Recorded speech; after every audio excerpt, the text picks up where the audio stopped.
about for and then Pure Land Buddhist perspective on that. Yeah, um, the concept of forgiveness is very interesting because when we feel we are harmed by someone or we are upset with someone, if we don't let it go, basically we hold on to that bitter feeling, maybe the emotions of hurt or anger. And once we hold on to it, it just picks up momentum like a snowball effect. It gets bigger and bigger because we are feeding it. It's like adding fuel to the fire. So once we hold someone else accountable for our suffering, we our suffering gets more and more intense, and it drags us all the way to hell.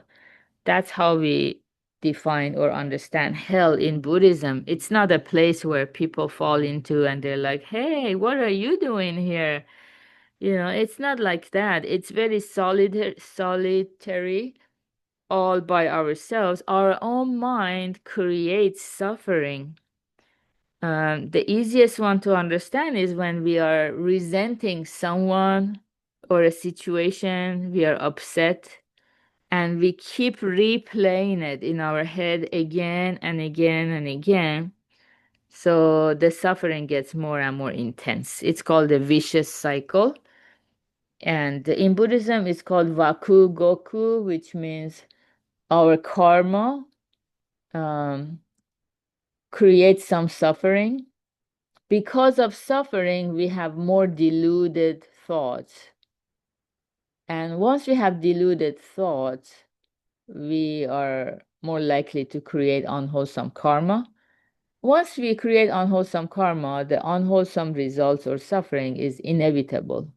Nobody can stop that because it's the law of the universe. And once we suffer, then we have more deluded thoughts.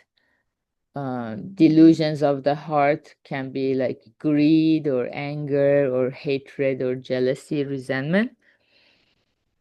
Yeah. So the only way to break this cycle is to soften those delusions of the heart by coming in contact with the wisdom of the Buddha. So, wisdom of the Buddha is that one's own causes produce one's own effects. That's Buddha's wisdom. We don't harvest something for which we didn't plant the seeds for. Seeds not planted, they never grow. Everything we harvest is the result of the seeds planted. Now, this statement alone, without listening to Buddhism at least 20, 40, 50 sessions, I don't think we can understand it. We have all these lectures on the law of cause and effect that once we listen to and understand, it starts to sink in. Uh, yeah. ABCs of Buddhism, if I haven't shared it with you, yeah, make sure you reach out to me. And yeah, so we come to realize, oh my goodness, this law is true. I am only harvesting the result of the seeds of I've been planting, or I neglected to plant, either way. Um, yeah. So once this understanding of this teaching of law of cause and effect becomes very deep, there is nothing to forgive. It's only compassion. Buddha's compassion through us. And so this story also, I think, illustrates it. It's from You Were Born for a Reason. The path once hated becomes a delight. How is it possible to enjoy perfect freedom in a world filled with constraints? It is difficult to explain in terms that everyone can understand, but perhaps the following story will give some idea. A young boy took a path over a mountain every day on his way to and from school.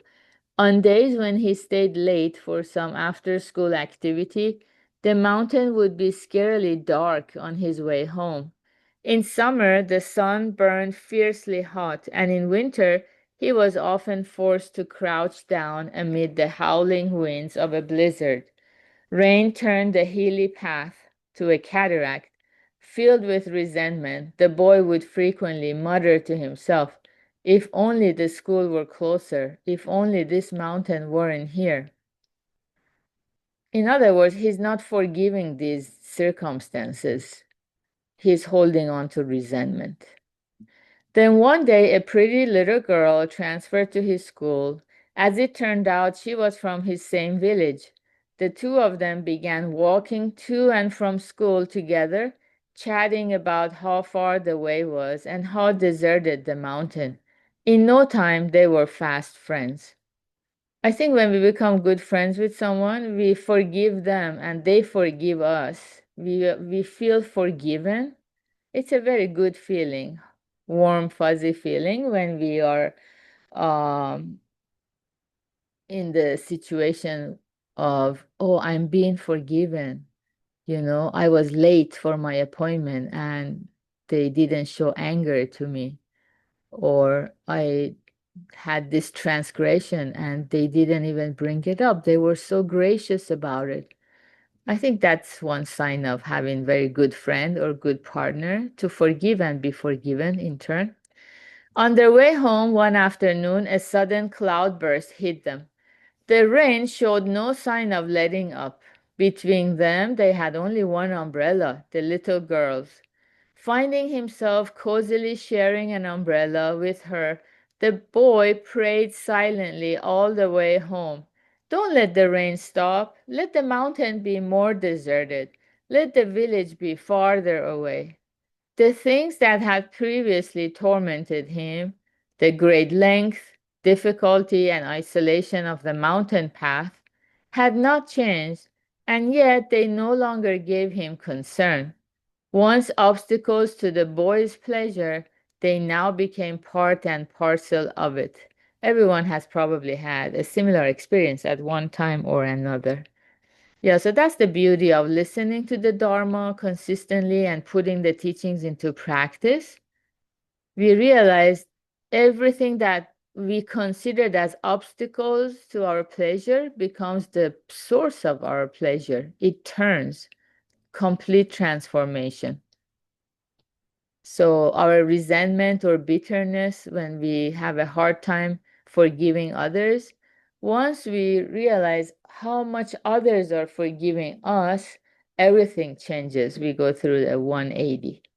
So good job, everyone, for being here practicing together. We have Morita Sensei's class in 30 minutes and Hattori Sensei's class 7 p.m. Pacific. And we have book club Radical Acceptance 5 p.m. Pacific, 8 p.m. Eastern Time. And today, have a wonderful Tuesday. Bye. Thank you, Beta. Thank you, guys. Take care.